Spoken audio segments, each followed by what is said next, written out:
Gam Ganpati Namaha. Om Sai Ram. Chapter 20. In this chapter, we'll be knowing more about how Das Kanu's problem was solved by Kaka Sahib Dikshit's maid servant. Preliminary. Sai, that is Lord, was originally formless. He assumed a form for the sake of bhaktas. With the help of the actress Maya, he played the part of the actor in the big drama of the universe. Let us remember and visualize Sri Sai. Let us go to Shirdi and see carefully the programs after the noon aarti. After the aarti ceremony was over, Sai used to come out of the masjid and standing on its edge distribute udi to the devotees with very kind and loving looks. The bhaktas also got up with equal fervor, clasped his feet, and standing and staring at him enjoyed the shower of udi. Baba passed handfuls of udi into the palms of the devotees and marked their foreheads with udi with his fingers. The love he bore for them in his heart was boundless. Then he addressed the bhaktas as follows: "O Bhau, go to take your lunch. You, Anna, go to your lodgings. You, Papu, enjoy your dishes." In this way, he spoke to each and every devotee and sent them home. Even now, you can enjoy these sights if you bring into play your imagination. You can visualize and enjoy them.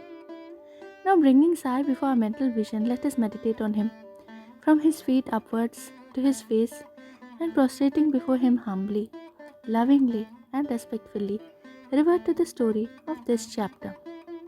Ishavasya Upanishad. Das Kanu once started to write a Marathi commentary on the Ishavasya Upanishad. Let us first give a brief idea of this Upanishad before proceeding further. It is called a Mantropanishad as it is embodied in the mantras of the Vedic Samhita. It constitutes the last or the 40th chapter of the Vajrasaneyi Samhita, that is Yajurveda, and it is therefore called Vajrasaneyi Samhitopanishad. Being embodied in Vedic Samhitas, this is regarded as superior to all other Upanishads which occur in the Brahmanas and Aranyakas, explanatory treatises on mantras and rituals.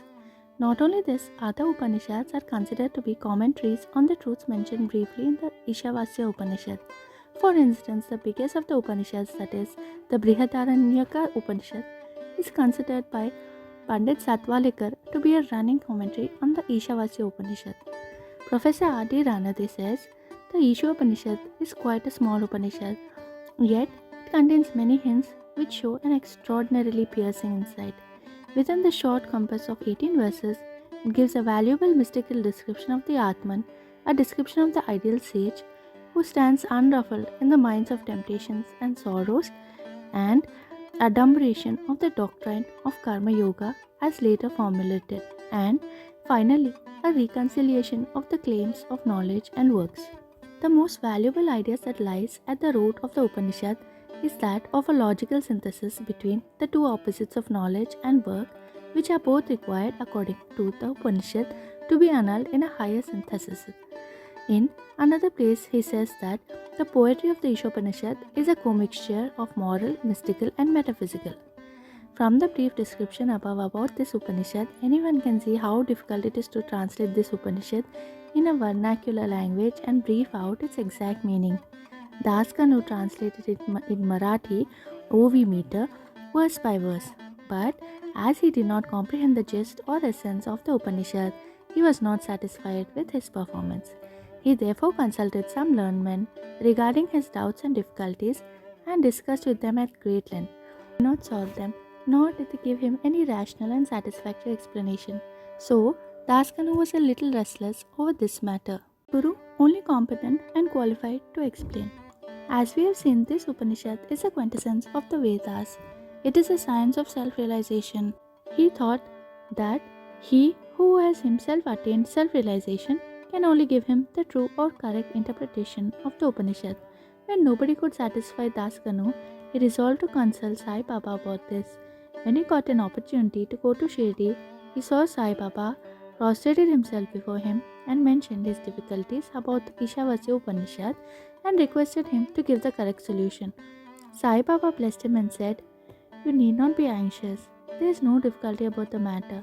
The mind servant of Kaka, that is Kaka Sahib Dikshit, will solve your doubts at Ville Parle on your way home. The people who were present then and heard this thought that Baba was joking and said, "How could an illiterate maid servant solve the difficulties of this nature?" But Das Kanu thought otherwise. He was sure that whatever Baba spoke must come true. Baba's word was the decree of the Brahma, that is, the Almighty. Kaka's maidservant. On fully believing in Baba's words, he left Shirdi and came to Ville Parle, that is, a suburb of Mumbai, and stayed with Kaka Sahib Dikshit.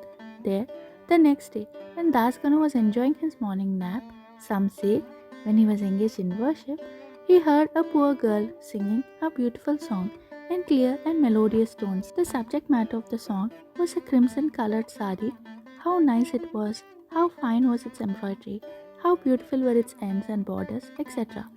He liked the song so much that he came out and saw that it was being sung by a young girl, the sister of Namya, who was a servant of Kaka Sahib. The girl was cleaning vessels and had only a torn rag on her. Seeing her impoverished condition and her jovial temperament, Das Kanu felt pity for her, and when Rao Bahadur M.V. Pradhan next day gave him a pair of dhotas, he requested him to give a sari to the poor little girl also. Rao Bahadur bought a good small sari and presented it to her. Like a starving person getting luckily good dishes to eat, her joy knew no bounds. Next day she wore the new sari, and out of great joy and merriment, world danced around and played fugri with other girls and excelled them all. The day following, she kept the new sari in her box at home and came with the old and torn rags, but she looked as merry as she did the previous day.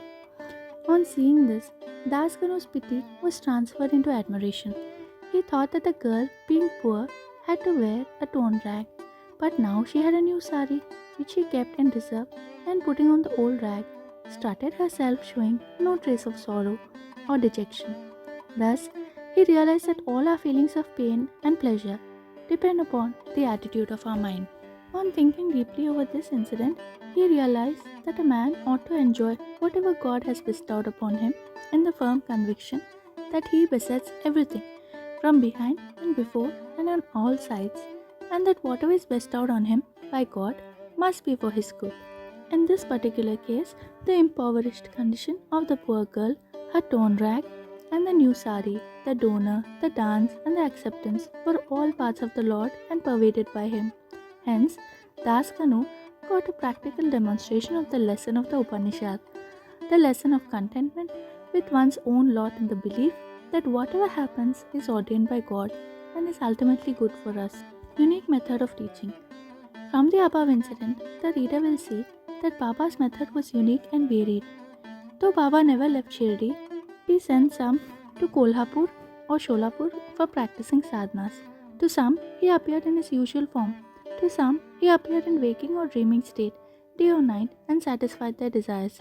It is impossible to describe all the methods that Baba used in imparting instruction to his bhaktas. In this particular case, he sent Das Kanu to Ville Parle, where he got his problem solved through the maidservant. To those who say that it was not necessary to send Das Kanu outside and that Baba could have personally taught him, we say that Baba followed the right or best course, or how else could Das Kanu have learned a great lesson that the poor maidservant and her sari were pervaded by the Lord? Now, we close the chapter with another beautiful extract about this Upanishad, the ethics of the Ishavasya Upanishad.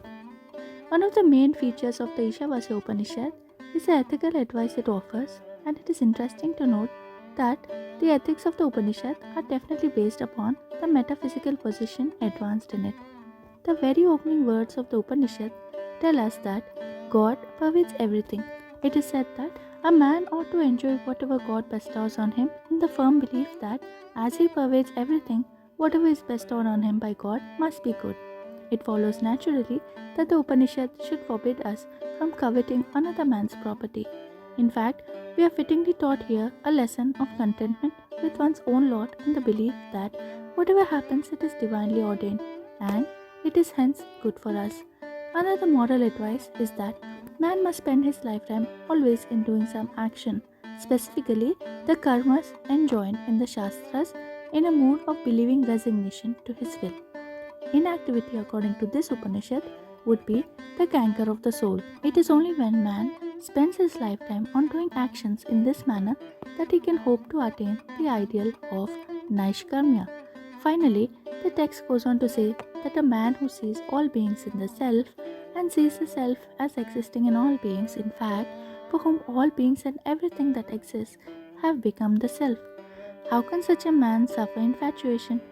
What ground would such a man have for grief?